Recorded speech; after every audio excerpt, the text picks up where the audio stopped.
What is good, Ninja? OG over here from Player Essence, and welcome to another PE News. In today's video, we're going to be discussing Final Fantasy VII Remake and the craziness that's going on there in terms of it being a new creation. We also have Inazuma 11 Aries, got some brand new information as well. Then also Valve acquiring Campo Santo as well. So a lot of great stuff to go over, so let's go ahead and get right into it. And we're starting off with Final Fantasy VII Remake, and how the developers, or Square Enix, is calling it a new creation that aims to surpass the original according to a brand new job listing. Square Enix is seeking battle and level planners, so Final Fantasy VII Remake will be a new creation not limited to a simple remake that aims to surpass the original game according to a new job listing, seeking planners to work on the project. Now, here is a little bit of the listing. I'm not going to read the whole thing, but let's go ahead and get into a little bit here. So, not a remake, creation is a mission we were given. 1997, with detailed, dedicated fans and the like. Even now, 20 years after release, it is no exaggeration to say that Final Fantasy VII, which boasts over 11 million total shipments and downloaded sales in the worldwide market, is a masterpiece of the series beloved by fans all over the world. And they talked about Final Fantasy VII Remake, it not being a simple one there. They talked about some of the recruitment background. So Final Fantasy VII was a major hit all over the world and changed the scene of gaming when it launched. Final Fantasy VII Remake, which brings new life to the title after 20 years, is a project that is attracting attention from both inside and outside the industry. Our goal is the realization of a game with quality that surpasses the original. For that reason, we are continuing the recruitment of internal development staff, so battle planner and level planner. They also talked about assigned departments in terms of that, and yes, Final Fantasy VII Remake is in development for the PlayStation 4, but it just said first. It's coming first to PlayStation 4, so I would think that it's going to come to other systems afterwards because there is some type of exclusivity deal, timed exclusive,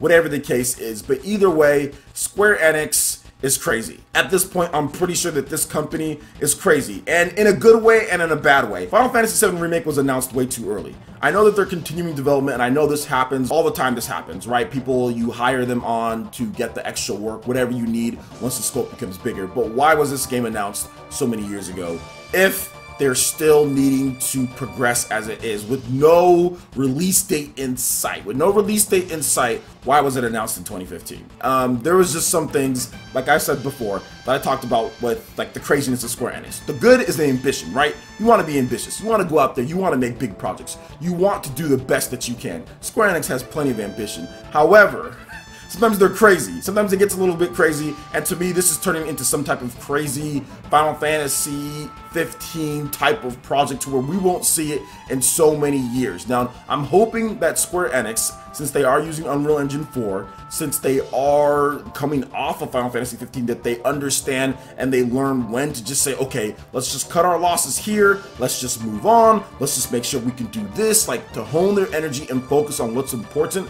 I'm hoping that they do that so this project doesn't turn into a Final Fantasy 15 situation, because it could, because it definitely could. Square Enix is not a stranger to these type of situations where it just takes forever to release games. We're thinking that Kingdom Hearts 3 is going to launch this year, but how many years has it been since that game was announced? 2013. So it's been a long time. So I'm hoping that this ambition turns into a focused and dedicated project and they can get this game out on time whenever their timeline is. I just don't want to see a game where it's in development for like 7-8 years or even up to 5-6 years. We're getting already pretty long in the tooth with 2015 being announced, and now we're in 2018 and we still haven't seen anything outside of that original footage. So that scares me a bit, and also just the way that they talked about the game being into 3 parts, that also scares me as well. So there's a lot of stuff that I'm just like iffy about, but it is what it is. There's nothing we can do to change what they're going to do and their ambition for the project. So what do you guys think about this when it comes to Final Fantasy VII Remake? How do you feel about this whole new creation moniker that they're tagging with it? Let me know your thoughts in the comment section below. Alright, now moving into the next topic here, we have Inazuma 11 Aries, details on the story, characters, and systems. So there is just a ton of information. I'm not going to go over all of it, but I did want to talk about some of the systems in the game. So Level 5 has updated the official website for Inazuma 11 Aries with information and screenshots on the game's story, schools, and characters, as well as the game's division of RPG parts and match parts. So the Inazuma 11, the students of tomorrow, are admitted to Raimon Junior High. The old members of the Raimon 11 seem to be scattered about all over the country as committee members. Gather and grow your players and make a team all your own. Then you also have the match parts as well. Super Dimension soccer battles will unfold with extreme force. Use special moves to gain the upper hand in the match. The Super Dimension soccer matches are full of presence and will unfold on the field. Can you win each game and make it to the top? And then they also said please look forward to more information. They had some screenshots as well, and the game is looking very, very nice, and I love the box art. This Nintendo Switch box art looks really cool. I like the pose from the main character there, the two different people kind of zooming in and out. It just looks awesome on the Nintendo Switch. I cannot wait to see a little bit more RPG soccer game. This is what Inazuma 11 Aries is about. A lot of you guys probably know this franchise from like the DS and the 3DS when they had those games.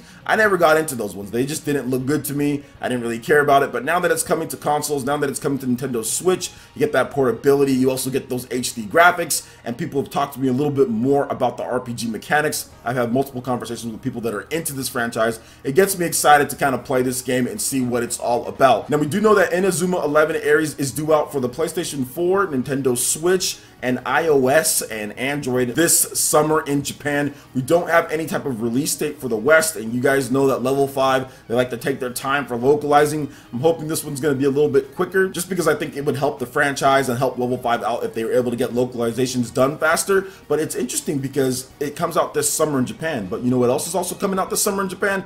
Yokai Watch 4. So I'm guessing that it's probably going to be an early summer title, and then Yokai Watch is going to be a late summer title. So I'm not really sure what's going on there, but Level 5 has a big year planned in front of them. A lot of cool Nintendo Switch games, a lot of cool games across the board. So what do you guys think about Inazuma 11 Aries with the new details that we got here? Let me know your thoughts in the comment section below. Alright, and getting into the final topic for this video, we do have Valve acquiring Campo Santo, which is one of the more weirder announcements that we did get recently. So studio is still working on Valley of the Gods, so nothing to be shocked or alarmed with there. So Firewatch developer Campo Santo has been acquired by Valve, the company has announced. The studio's 12 staffers will maintain their jobs and continue production on its December 2017 announced in the Valley of the Gods. Here is the full announcement from Campo Santo. The 12 of us at Campo Santo have agreed to join Valve, where we will maintain our jobs as video game developers and continue production on our current project in the Valley of the Gods. If you're the type of person who gives two flips about this news, we can elaborate a little bit on the big decision. First, we really like making video games. Furthermore, and perhaps more accurately, we really like making and producing entertainment.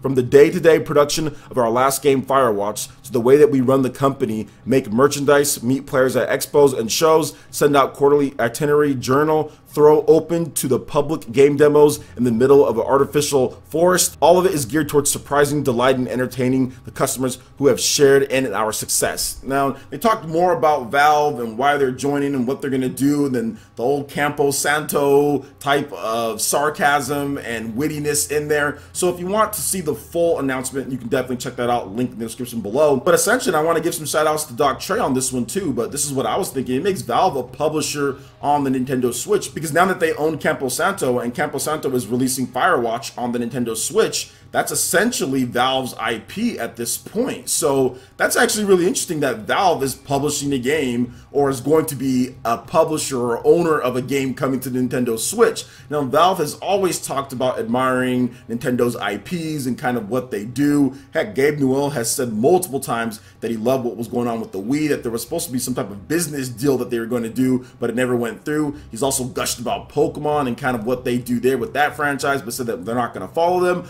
But maybe this is a way to kind of get closer to Nintendo without directly getting involved with Nintendo, if you guys know what I mean, because now Valve does have a tie to Nintendo hardware, finally, in terms of them being the owner of a game coming to the Nintendo Switch. They've never done that before for a Nintendo platform. The orange box back in the day, that never came to a Nintendo system. That came to PS4 and Xbox One, but it never came to a Nintendo system. So it's very interesting to see that and to see where it would go from there. But I think that this gives them the financial backing, and based on what Valve has said, to bring the In the Valley of the Gods to the Nintendo Switch. I thought that game was coming anyway, but maybe this gives them assurance that we can get the game a lot quicker on the system. So I see this as a good thing based on what Valve has said about Nintendo, based on Campo Santo, how they wanted to bring Firewatch over to Nintendo Switch, and Firewatch is a very interesting and unique type of game, and that's the type of games that Campo Santo brings to the table, and they have a lot of fans because of that. Firewatch did really well, sold a lot of units. I think it sold over 1 million units, so that's really good. And now their new game is looking even more interesting in some aspects when it comes to the main characters and everything. So what do you guys think about this news when it comes to Valve acquiring Campo Santo? What do you think about Final Fantasy VII Remake? What do you think about Inazuma 11 Ares?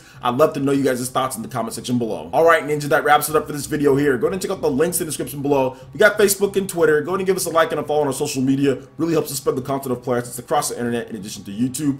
Also, make sure you check out our Patreon, Twitch, and YouTube live gaming pages and consider supporting Player Essence. When you do so, it gets you access to all sorts of cool benefits, perks, rewards, and emails via YouTube sponsorship. So check out the link in the description below and consider supporting Player Essence right here on YouTube. Hit that like button if you did like this video. Let me know you guys want more content like this going forward in the future. And subscribe to Player Essence for the latest RPG, Japanese, Nintendo gaming news.